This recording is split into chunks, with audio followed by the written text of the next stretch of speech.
अस्सलामुअलैकुम students, welcome back to my YouTube channel learn for success. उम्मीद करता हूँ आप लोग खैर वाफियत से होंगे। तो finally virtual university mid term result 225 जो है वो अनाउंस हो चुका है। तमाम स्टूडेंट्स ने चेक कर लिया होगा। जैसे ही आप रिजल्ट चेक करते हैं तो आपको कुछ इस तरह का इंटरफेस देखने को मिलता है। इसके अंदर अब कौन कौन से स्टूडेंट जो हैं वो फेल हैं, कौन कौन से स्टूडेंट्स पास हैं और कौन कौन से स्टूडेंट खतरे में हैं।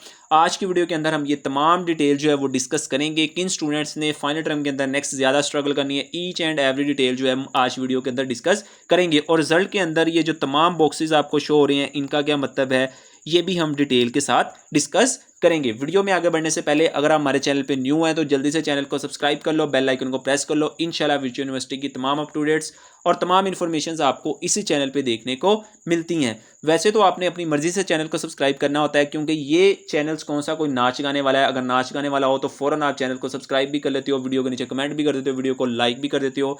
जैसे ही कोई एजुकेशन वाली चीज़ आती है तो उसको आप प्रमोट करने की बजाय उसको इग्नोर कर देते हैं, ठीक है। तो फिर जैसी कॉम होती है उसको वैसा ही शोर मिलता है। खैर, हम अपने टॉपिक की तरफ चलते हैं। इसके अलावा अगर आपने अभी तक वर्चुअल यूनिवर्सिटी का हमारा व्हाट्सएप ग्रुप या व्हाट्सएप चैनल को फॉलो नहीं किया तो मैं दोनों का लिंक जो है वो डिस्क्रिप्शन में लगा देता हूँ इस वीडियो के।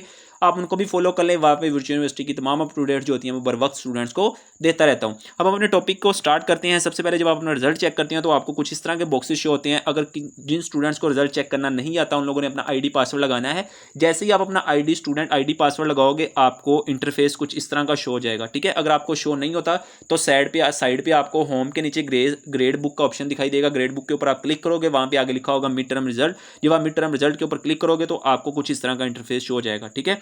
अब यहाँ पे जो फर्स्ट कोर्स यहाँ पे बॉक्सेज है, इसके अंदर आपके तमाम कोर्सेज होंगे। आप अपने कोर्स देख लेने हैं जिनका आपने पेपर दिया होगा वो यहाँ पे शो हो रहे होंगे। यहाँ पे आपको आपके टोटल मार्क्स शो हो रहे होंगे, जैसे 36.86 डिवाइडेड बाय 40 लिखा हुआ है। तो ये जो 40 है वो इनके टोटल मार्क्स हैं और 36 जो है इन लोगों ने हासिल किए हैं, ठीक है। उसके बाद इनकी जो इस सब्जेक्ट के अंदर परसेंटेज बनी है वो है 92%, ठीक है। और ये क्लास एवरेज का मतलब क्या है? क्लास एवरेज मार्क्स का मतलब ये है कि इस बुक के जितने भी स्टूडेंट्स ने पेपर दिया था, यानी कि MGT 503 के जितने भी स्टूडेंट थे, उन तमाम स्टूडेंट्स ने पेपर दिया था, उन तमाम की अगर एवरेज निकाली जाए, यानी कि जितने भी स्टूडेंट्स थे उन सब के स्टूडेंट्स के नंबर प्लस किए जाए, डिवाइडेड बाय उतने स्टूडेंट्स की एवरेज निकाली जाए। आपको पता है कि जैसे एवरेज निकालते हैं तो अगर देखा जाए तो जो हाईएस्ट मार्क्स बनते हैं वो 23.98 बनते हैं, यानी कि एवरेज जो बच्चे क्लास के अंदर एवरेज बनती है इसको, ठीक है। उसके बाद एग्जाम अटेंडेंस का मतलब ये है कि इसके अंदर जितने भी स्टूडेंट, अगर फॉर एग्जांपल MGT, यहाँ पे आपके पास MGT 503 के टोटल 100% लोगों ने पेपर देने जाना था, यानी कि 100% लोगों ने इस बुक को सिलेक्ट किया था। उनमें से जो पेपर देने गए हैं वो 88% स्टूडेंट जो है ना वो पेपर देने गए हैं। बाकी जो है ना वो किसी भी वजह से अपने पेपर्स के अंदर नहीं पहुंच सके, ठीक है। उन लोगों ने पेपर जो है वो मिस कर दिया है, ठीक है। तो यानी कि 88.54% थी एग्जाम अटेंडेंस, यानी कि जो पेपर देने गए थे, ठीक है। आई होप कि आपको इन तमाम बॉक्सेस का पता चल गया होगा। इसका भी मार्क्स का भी पता चल गया होगा, परसेंटेज का भी पता चल गया होगा, क्लास एवरेज मार्क्स का भी पता चल गया होगा, एग्जाम अटेंडेंस का भी पता चल गया होगा, ठीक है। अब हम बात कर लेते हैं दूसरा कि इसके अंदर पास कौन से स्टूडेंट हैं और फेल कौन से स्टूडेंट हैं। देखो, मिड टर्म के अंदर पास और फेल का कंसेप्ट नहीं होता। अगर आपके 8 मार्क्स आ गए हैं, यानी कि आपकी 20% अगर आ गई है तो आप फाइनली मिड टर्म्स के लिए फाइनल टर्म के लिए एलिजिबल हो गए हैं, ठीक है। अब यहाँ पे कौन सी 100%, ये यहाँ पे देखो, जैसे यहाँ पे 92% है ना, यहाँ पे अगर आपके तमाम सब्जेक्ट के आगे 20% लिखी हुई है तो यानी कि आप फाइनल टर्म के लिए एलिजिबल हो गए हैं। अगर आपको यहाँ पे परसेंटेज नहीं देखनी आ रही तो आप यहाँ पे देख लो, क्या आपके हर सब्जेक्ट के अंदर 8 नंबर हैं। जो 38 मार्क्स का पेपर था आपका, उसके अंदर आपके 8 मार्क्स होना जरूरी है। और जो आपका था 40 मार्क्स का, ठीक है, जो आपका पेपर था 40 मार्क्स का, उसके अंदर आपके 10 मार्क्स होना जरूरी है, ठीक है। जिनके 10 मार्क्स हैं या जिनके 8 मार्क्स हैं वो समझिए को तमाम स्टूडेंट जो हैं वो फाइनल टर्म के लिए एलिजिबल हो गए हैं।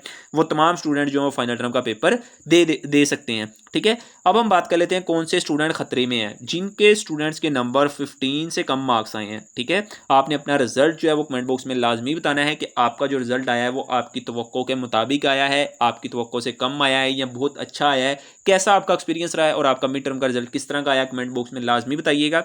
जिन स्टूडेंट के 15 से कम मार्क्स हैं वो खतरे में हैं, यानी कि उनको फाइनल टर्म के अंदर स्ट्रगल ज़्यादा करनी पड़ेगी और ज़्यादा मेहनत करके जो है ना वो अपना फाइनल टर्म जो है वो क्लियर करना पड़ेगा। जिनके 15 से अबव मार्क्स हैं वो अच्छे नंबर हैं, वो फाइनल टर्म के अंदर भी इतनी ही स्ट्रगल करें जितनी उन लोगों ने मिड टर्म के अंदर की थी, तो वो इजीली अच्छा CGPA जो वो गेन कर सकते हैं। जिनके 20+ हैं उनके लिए गोल्डन अपॉर्चुनिटी है कि वो 3 CGPA जो है ना वो क्रॉस कर सकते हैं, 20+ वाले स्टूडेंट, ठीक है। हर बुक के अंदर नहीं, तो कम से कम अगर आपकी 6 बुक्स हैं उनमें से 4 बुक्स के अंदर अगर 20+ नंबर हैं, कोई 1-2 के नीचे अगर नीचे कम भी नंबर आ गए तो वो फाइनल के अंदर स्ट्रगल करें, आप फिर भी 3+ CGPA जो है ना वो गेन कर सकते हैं। तो आपका रिजल्ट किस तरह का आया आपने कमेंट बॉक्स में ज़रूर बताना है, और अगर आपका नेक्स्ट इस रिजल्ट के अबाउट कोई भी क्वेश्चन है तो आपने कमेंट बॉक्स में बता देना है। इंशाल्लाह नेक्स्ट जो वीडियो है वो उसी टॉपिक के ऊपर मैं डिटेल के साथ लेकर आऊँगा। तब तक दे मुझे इजाज़त। अल्लाह हाफिज़।